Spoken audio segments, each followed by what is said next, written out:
This is a calm, uninterrupted space. There is nothing here you need to remember, nothing you need to take notes on, nothing you need to solve. This audio is meant to move slowly. It's designed to sit quietly in the background. You can listen closely or not at all. Either way is fine. If you're resting, you don't need to stay awake for this. If you're working, you don't need to focus on every word. If your attention drifts, that's expected. You can always return later. In this recording, we'll spend some time gently exploring the idea of time itself, not as something technical, not as something measured, but as something experienced. Time as it feels, time as it passes, time as it slows, or disappears, or stretches quietly around us. There's no argument being made here, no conclusion waiting at the end. Just a series of reflections that unfold gradually. Some thoughts may linger, others may pass by without stopping. You don't need to hold on to any of them. Often, when we talk about time, we think of clocks, schedules, deadlines. But for most of human history, time wasn't something you checked. It was something you noticed. Light changing, shadows lengthening, the quiet return of familiar patterns. In moments of rest, time can feel very different. Minutes can stretch, hours can dissolve. And sometimes, without realizing it, we stop tracking time at all. As this audio continues, you might find yourself drifting in and out of attention. That's part of the design. You don't need to follow every sentence. You don't need to stay oriented. Think of this less as a story and more as a slow walk. Sometimes you'll notice where you are. Sometimes you'll simply keep moving. If at any point you feel yourself relaxing, or focusing more deeply, or letting go of the passage of time altogether, that's perfectly fine. We'll begin by looking at how people notice time in everyday life. Not in calendars or clocks, but in small, ordinary moments. Moments that often pass quietly, without drawing much attention. And from there, we'll continue slowly. When people think about time, they often imagine something precise. Minutes, hours, dates on a calendar. But most of the time, that's not how time is actually experienced. In everyday life, time is usually noticed indirectly. It's felt through change. A room growing darker, a sound fading away, the feeling of hunger returning. These small signals tell us that time has passed, even when we haven't been counting. For much of the day, time moves quietly in the background. You might work for an hour without noticing how long it's been, or wait for a few minutes that feel unusually long. The difference isn't the clock, it's attention. When attention is occupied, time often feels compressed. When attention is fixed on waiting, time can feel stretched. This isn't something we consciously decide. It happens on its own. Think about a familiar routine. Making coffee, walking the same path, starting a task you've done many times before. These moments often feel timeless. Not because time stops, but because nothing stands out enough to mark it. The mind moves smoothly from one step to the next. Later, when you try to remember how long it took, the memory feels thin. There are fewer markers. On the other hand, new experiences tend to feel longer while they're happening. Unfamiliar places, unexpected conversations, moments that require close attention. During these times, awareness sharpens. More details are noticed, more impressions are formed. Time seems to slow down, even though it isn't. It's simply being recorded more densely. This is why a single afternoon can feel long while it's happening, but short when remembered. And why long stretches of routine can pass quickly, even though they fill many hours. Time, in this sense, isn't just passing. It's being shaped by perception.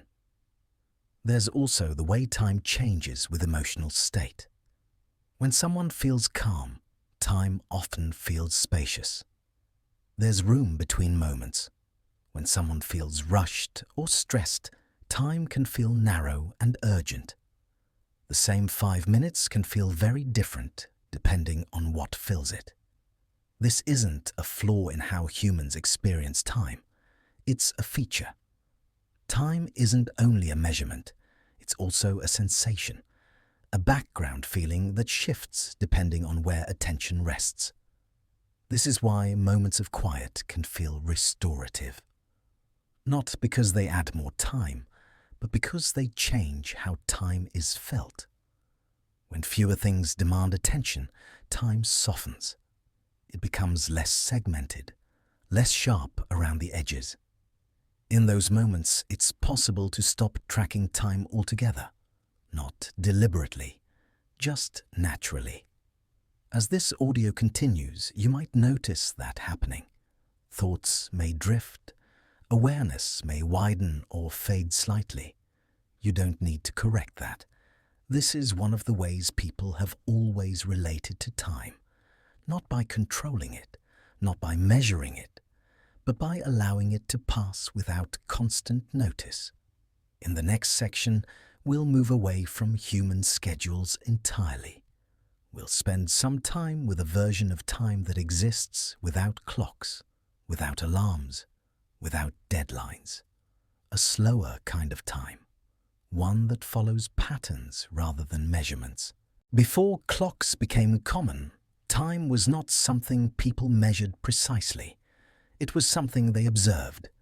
The position of the sun, the length of a shadow, the gradual shift from light to dark. These changes didn't arrive all at once. They unfolded slowly. Morning didn't begin at a specific minute. Evening didn't end at an exact hour. There was a sense of transition rather than a moment of change. In many places, time was understood through cycles. Day following night, warm seasons giving way to cold ones, growth, rest, and return. These patterns didn't need numbers to be understood. They repeated often enough to feel familiar. When time is experienced this way, it feels broader, less segmented. There are no sharp edges between moments. One part blends into the next. This kind of time is still present, even now. It appears in natural settings, in weather, in the rhythm of waves or wind. When you watch the ocean, there is no clear beginning or end. Waves rise, they fall, another follows. Each wave is distinct, but none demand to be counted. The same is true of rainfall. Drops arrive, surfaces darken, sounds soften and repeat. There's no need to track how long it's been raining. The experience is complete without measurement. Without clocks, attention shifts away from deadlines and toward continuity. What matters is not how much time has passed, but whether a pattern is changing. Light fading faster, air cooling, sounds becoming quieter. In these moments, time feels slower, not because it has changed speed, but because awareness has widened. There is more space to notice. This kind of time does not rush. It does not insist on progress. It allows repetition without boredom. A fire flickers. It doesn't hurry. A tide comes in. It doesn't try to arrive early. Everything moves at its own pace. This way of experiencing time can feel grounding, not because it removes responsibility, but because it removes urgency. There is no requirement to be ahead or behind, only to be present as change unfolds.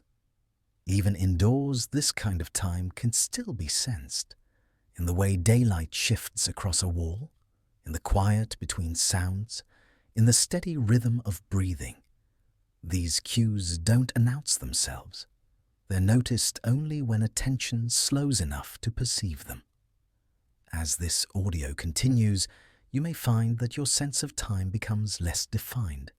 Minutes may lose their shape. Awareness may drift toward rhythm rather than sequence. That's a natural response.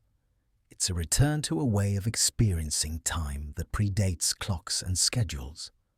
A way of relating to time that is still available whenever things become quiet enough. In the next section, we'll move from the flow of natural time into the way time is held in memory. How moments expand, shrink, or disappear entirely once they've passed. Time doesn't only move forward, it also settles into memory. And once it does, it rarely keeps its original shape.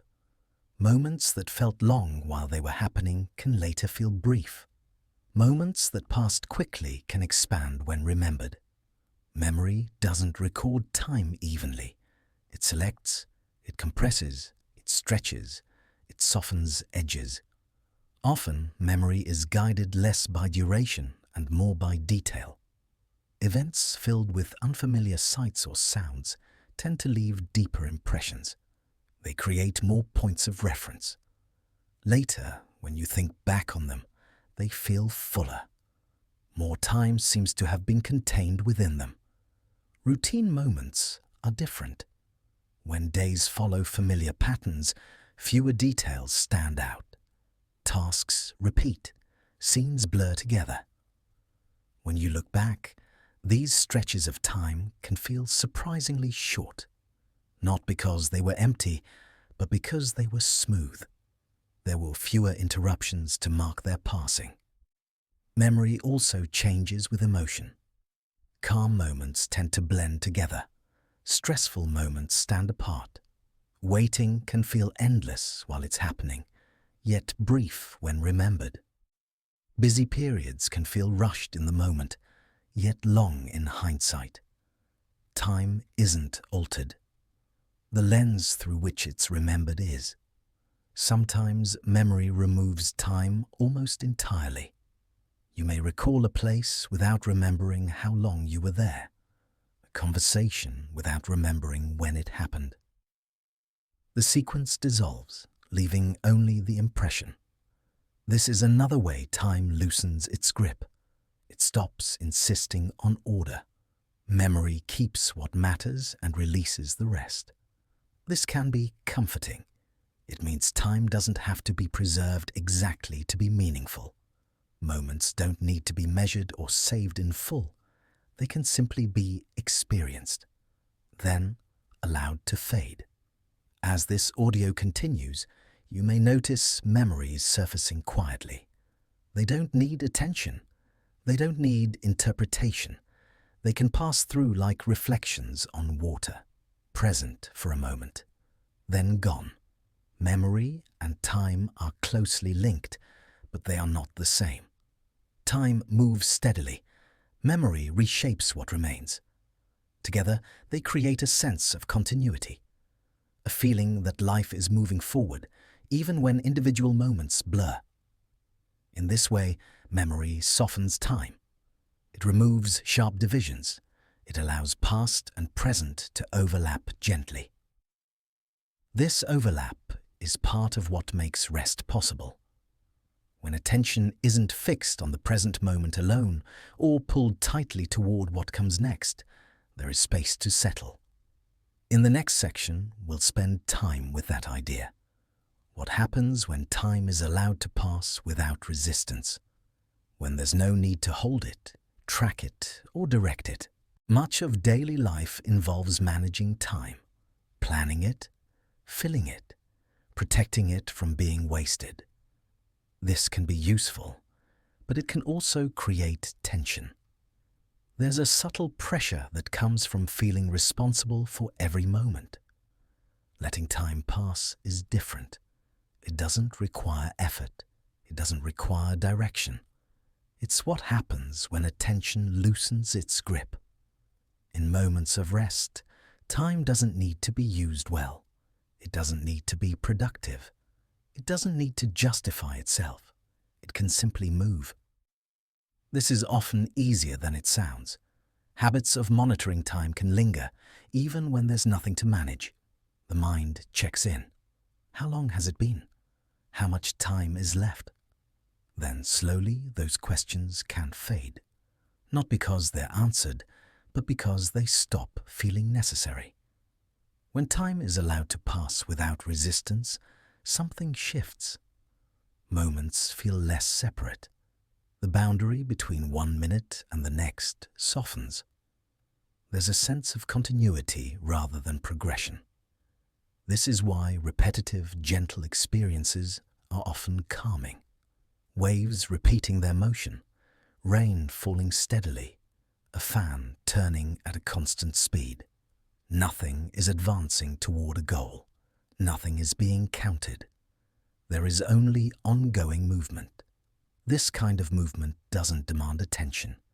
It allows awareness to rest. Thoughts may still arise, but they don't need to be followed. They can drift in the same way time does, appearing briefly, then dissolving. In these moments, time becomes less noticeable, not absent, just unremarked. This is not a loss of time. It's a change in relationship. Instead of standing opposite time watching it pass, you move alongside it. There's no urgency to keep up, no need to fall behind, only the quiet sense of motion continuing. As this audio plays, you may notice that nothing is being asked of you. There is no point to reach, no idea to arrive at. The words continue, and time continues with them. You're not required to stay present for all of it. You're not required to remember any of it. You can rest inside the movement. Letting time pass doesn't mean disengaging from life. It means allowing pauses, allowing space, allowing moments to exist without commentary. This permission is often enough to soften the pace, enough to make time feel less narrow, enough to let awareness settle where it naturally does. In this state, time feels less like something that's running out, and more like something that's carrying you gently forward. In the final section, we won't try to wrap anything up. There will be no summary, no closing statement, just a continuation, a quiet ending that doesn't insist on stopping. As this audio continues, there's nothing new you need to take in. No ideas waiting to be introduced, no thoughts that need to be completed. Everything that needed to be said has already been allowed to pass by. What remains is simply the movement of time itself. Quiet, steady, unremarkable. You don't need to notice it. You don't need to follow it. It moves on its own. If you're still listening, you can continue as you are. If your attention drifts, that's fine too. There's no wrong way for this to end. Moments continue whether they're observed or not. Time doesn't depend on awareness to keep moving. It flows beneath thought, beneath intention, beneath effort. The words here don't need to arrive anywhere. They don't need to resolve. They can repeat the same gentle patterns, like waves that don't aim for the shore, like wind that doesn't try to stop. If this audio fades into the background, it's doing exactly what it's meant to do. If it becomes part of the quiet, that's enough. There's no signal that something is over, no clear boundary where one moment ends and another begins. Just continuation, just movement, just time, passing in the way it always has, slowly, without instruction, without urgency. You don't need to mark this moment. You don't need to remember when it happened. You don't need to hold on to it at all. Whatever comes next will arrive on its own, and whatever fades will do so gently. The sound continues. The space remains. Time moves forward, still current,